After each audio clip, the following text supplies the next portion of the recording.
Makosid.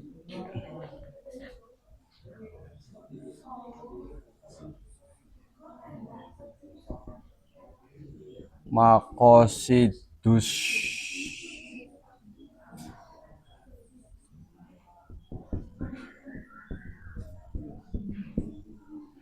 Makosidus syariah.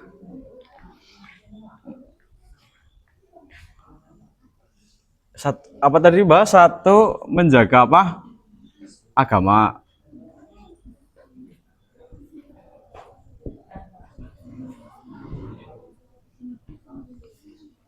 Dua apa? Dua.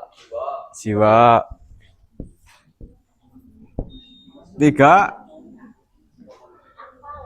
akal. Empat, keturunan. Lima,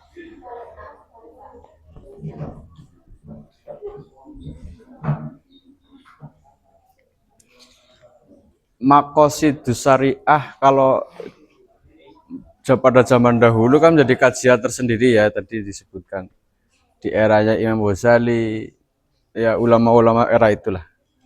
Kalau sekarang makosidus syariah itu hanya dipersempit wilayahnya, hanya pendekatan, istilahnya metode atau cara menganalisis suatu persoalan, cara memahami suatu masalah atau cara menganalisis suatu persoalan menggunakan metode atau pendekatan.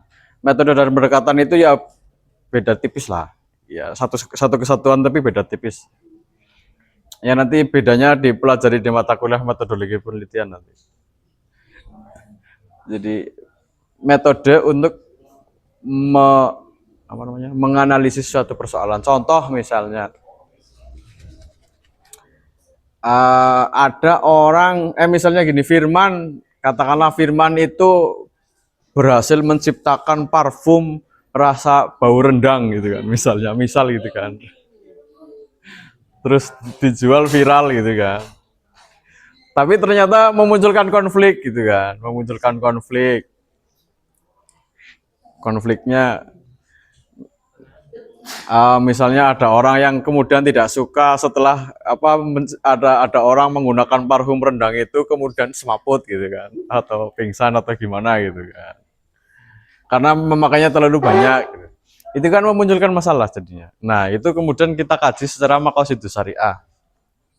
Nah parfum rendang itu kira-kira kalau dipakai mengganggu agama nggak, membuat orang jadi musyrik nggak gitu kan, membuat orang menjadi kafir nggak gitu. Kalau parfum kan nggak, berarti masih aman di sini. Kalau menjaga jiwa, kira-kira aman nggak itu parfum itu gitu. Kalau ternyata setelah dipakai banyak, kemudian ada orang yang semaput atau pingsan gitu, itu kan namanya mengganggu jiwa. Berarti ini salah kayak gitu kan. Terus mengganggu akal nggak parfum rendang itu? Membuat orang jadi gila nggak?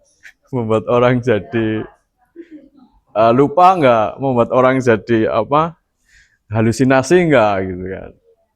Misalnya kalau iya, misal loh ya, ini misal wae contoh. Berarti kan ini mengganggu, tidak bisa menjaga akal, tapi mengganggu akal. Terus berkaitan menjaga keturunan, itu menjaga keturunan nggak? Kayaknya nggak masalah sih kalau untuk urusan parfum ya. Nah terus berkaitan dengan harta, itu aman nggak kira-kira gitu? Oh harganya mahal, satu botolnya 500 juta gitu misal. Berarti ini mengganggu harta ini gitu kan, kayak gitulah. Ini kayak gitu sebetulnya. Jadi ada beberapa poin yang itu mengganggu jiwa, mengganggu akal, mengganggu harta. Akhirnya parfum rendang itu menggunakan metode makosid ini atau pendekatan makosid ini dinyatakan itu haram kayak gitu. Kayak gitulah. Contoh lagi misalnya apa ya? Kalau bank sudah dibahas. Bank juga sama kan. menjaga agama enggak? Kira-kira berkaitan dengan menjaga agama gimana? Apakah kalau orang apa namanya menggunakan bank konvensional itu menjadi murtad, menjadi kafir? Kan enggak juga kan? Enggak. Kalau menjaga jiwa gimana? Menjadi gila enggak? Enggak kan? Menjaga akal. Kalau jiwa ini kan lebih ke apa namanya? Iya, ke hati atau kesehatan jiwa itu ya, sehat, waras dan tidak waras itu kan. Kalau akal ini mengganggu akal, nggak masuk akal tidak, terus apa lagi ya? Ya masuk akal nggak, bertentangan dengan hukum akal nggak, hukum alam nggak gitu. Kalau keturunan akan mengganggu keturunan nggak? Misalnya tadi yang bang ini yang bermasalah di mana ini? Menjaga akal keturunan paling harta ya kali ya, harta menjadi haram gitu kan. Makanya kan bank konvensional adanya menganggapnya itu haram. Apalagi misalnya contoh lagi apa ya, contoh lagi apa sih ya, misalnya itu menikah, kemarin kan saya menyebut menikah beda agama ya, yang laki-lakinya Islam, yang ceweknya nonis. Nah itu berkaitan dengan menjaga agama. Ya kalau masing-masing konsisten menjaga agama nggak masalah sih. Jadi yang laki-laki menjaga agamanya, yang perempuan menjaga agamanya. Terus berkaitan dengan menjaga jiwa, kira-kira jiwanya bermasalah nggak jadinya nanti gitu. Ya kan, makanya di sini nanti persoalannya di sini mbak nanti. Kalau yang menikah beda agama itu persoalannya di sini, menjaga keturunan ini loh. Berkaitan dengan menjaga keturunan ini yang bermasalah. Makanya kan banyak yang kemudian tidak boleh. Saya di Jogja ketemu dengan kiai, beliau membolehkan nikah beda agama. Terus beliau menjadi fasilitator menikah beda agama, sering menikahkan orang antar beda agama. Saya kurang tahu persisnya ya, persisnya saya nggak ngerti, tapi beliau bisa memfasilitasi gitu. Itu namanya Kiai Muhaib. Saya lupa lah orang ini, orang Kota Gede, saya lupa namanya. Kiai Muhai, bukan Muhaimin, siapa ya? Muhaimin kayaknya kalau nggak salah loh, saya lupa. Itu dulu saya kenal di itu, namanya ada FPUB, Forum Persaudaraan Umat Beriman Lintas Agama itu. Ya orang-orang begitu, orang-orang yang konsen di urusan hubungan lintas agama itu. Tapi itu termasuk kiai kontroversi di Jogja sih. Banyak yang menentang gitu.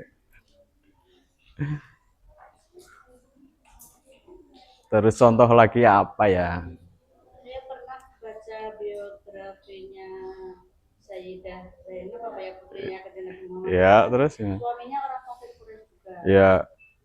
Jadi beliaunya tuh, yang putri Nabi Muhammad SAW itu kan Islam. Ya.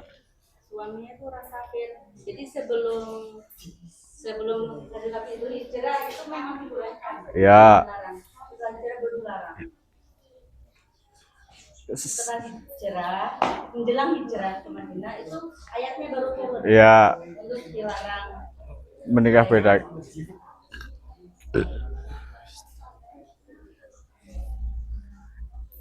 Itu namanya apa namanya? Iya kan? Berarti kan sekarang dilarang juga, Pak. Iya. Tapi itu nanti kompleks itu, pembahasannya itu kompleks. Nanti ada yang kemudian mengatakan apa boleh tapi masih dalam rumpun agama Ibrahimiyah kayak gitu kan. Oh, yang 4 itu. Tiga, yang tiga itu. Ya empat lah. Empat ya, Katolik, Kristen itu ya. Oh ya, Yahudi dan Islam ya empat. Ada yang kemudian mengatakan boleh asal masih dalam rumpun itu. Karena sama-sama tauhid kan. Ada yang ya macam-macam lah, nanti kajiannya banyak gitu. Saya lupa detailnya lah, saya lupa detailnya.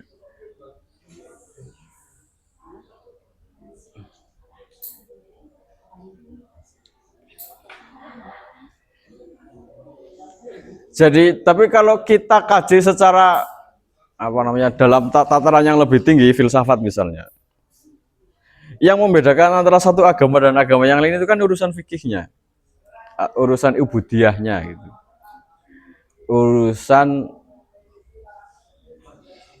tata cara ibadahnya, persoalan bahwa semua agama terutama yang ada di Indonesia itu kan mengakui ketuhanan yang Maha Esa gitu. Kan di Pancasila juga sudah diakui. Hanya yang beda kan masalah tata cara ibadahnya. Itu tadi, tata cara nikahnya beda, tata cara sholatnya beda, tata cara apa namanya upacara kematiannya beda, upacara kelahirannya beda. Yang itu yang kadang kita menjadi ribetnya di situ, budayanya beda gitu.